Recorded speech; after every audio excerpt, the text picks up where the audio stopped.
بسم اللہ الرحمن الرحیم۔ معزز ناظرین دوستو، آج میرا موضوع ہے ہماری ثقافت اور جدید دور کے تقاضے۔ یاد رکھیں، ہمارے دین اسلام ایک مکمل ضابطۂ حیات ہے جو ہماری ثقافت اور جدید دور کے تقاضوں کے درمیان توازن سکھاتا ہے۔ ہماری ثقافت اسلامی اقدار اور اخلاق اور روایات کی کامل تصویر ہے، جس میں عزت، غیرت اور عدل کے اصول شامل ہیں۔ جدید دور میں سائنس، تعلیم اور ٹیکنالوجی کو اپنانا ضروری ہے، لیکن قرآن اور حدیث کے حدود کے اندر۔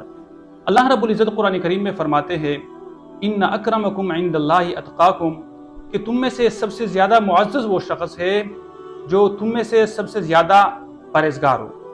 تو میرے دوستو، یہ ہماری ذمہ داری ہے کہ ہم اپنی نوجوان نسل کو ایسی تعلیم دے جو دنیاوی ترقی کے ساتھ ساتھ ان کے ایمان اور اخلاق کو بھی مضبوط کرے، اور اپنی نئی نسل کو مغربی ثقافت کے اثرات سے محفوظ رکھتے ہوئے اسلامی اقدار پر قائم کرنا ہے۔